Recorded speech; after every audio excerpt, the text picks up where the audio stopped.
Welcome to short videos. Today we shall discuss about the intrinsic muscles of hand except the thenar and hypothenar muscles. So what are the muscles which are except thenar and hypothenar muscles? Of course they are interossei and lumbricals muscle. So what you are seeing here in this image are the dorsal interossei. So the dorsal interossei are 4 in number. They are numbered from lateral to medial side. And if you see here in this image, these dorsal interossei are bipinnate muscles. They are bipinnate muscles, and action of dorsal interossei, to remember DAB, means abduction, dorsal abduction. So they help in abduction, opening up of fingers. Next, about the palmar interossei, they are also 4 in number and they are unipinnate. They are unipinnate. You can see here they are unipinnate, which attaches to the metacarpal bones and inserts to the proximal phalanges, basis of the proximal phalanges. And one thing you have to note here, the middle metacarpal bone doesn't have any attachment. It won't provide any attachment to the palmar interossei. So the palmar interossei attaches from the first, second and fourth and fifth metacarpal bones. The first palmar interossei is not shown in this image, but here also it will be present.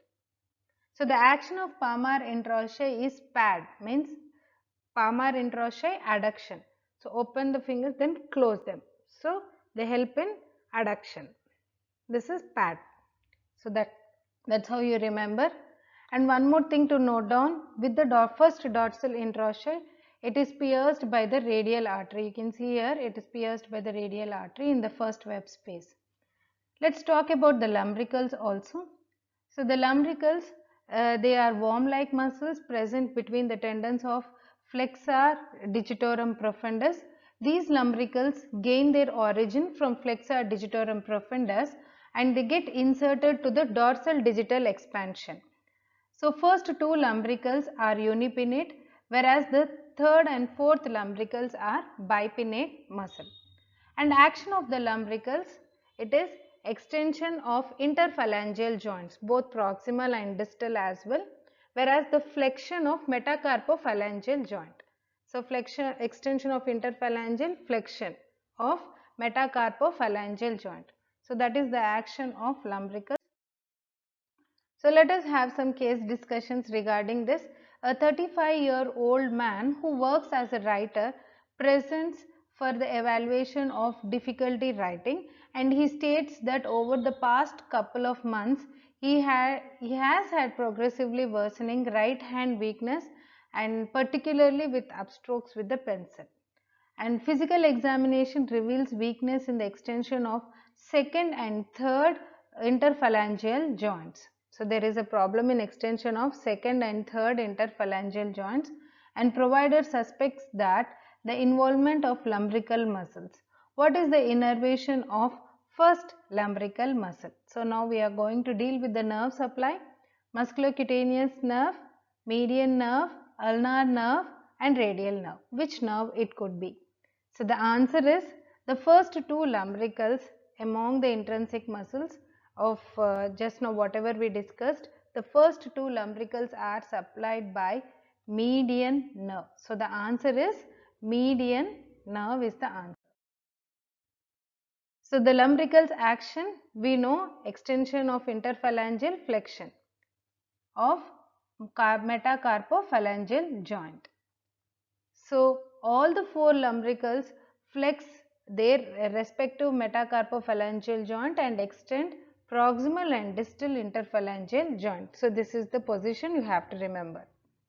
And innervation of first two lumbricals is by the digital branches of median nerve, whereas the third and the fourth lumbricals receive the innervation from the deep branch of ulnar nerve. Let's do one more case. A 17-year-old boy presents to the clinic with the loss of sensation on the medial side of her left hand and some loss of muscle function in the left hand. So these symptoms began after the fracture of medial epicondyle of the left arm. So the key term is this one, medial epicondyle. So which of the following intrinsic muscles of the hand would have still be functioning in this patient? So I hope you would be answering this. The palmar interossei, first and second lumbricals, third and fourth lumbricals, dorsal interossei. So what could be your answer? Of course, it is first and second because they are the muscles which are supplied by median nerve, and rest all options you can see they are all supplied by the ulnar nerve. So the nerve, ulnar nerve, is related to medial epicondyle of humerus. So in medial epicondyle fracture, the ulnar nerve is damaged. So learning points are: fracture of medial epicondyle most likely to involve the damage of ulnar nerve, or it may be entrapped because of cubital tunnel syndrome, or you can see even Struthers ligament. The first and second lumbricals are innervated by the median nerve, whereas the third and fourth lumbricals are innervated by the ulnar nerve. All of the four interossei, that is palmar and dorsal interossei, they are all supplied by the deep branch of ulnar nerve. This thing you have to know. All of the interossei muscles are supplied by deep branch of ulnar nerve. Okay. I hope this discussion would be helpful for you all. Thank you.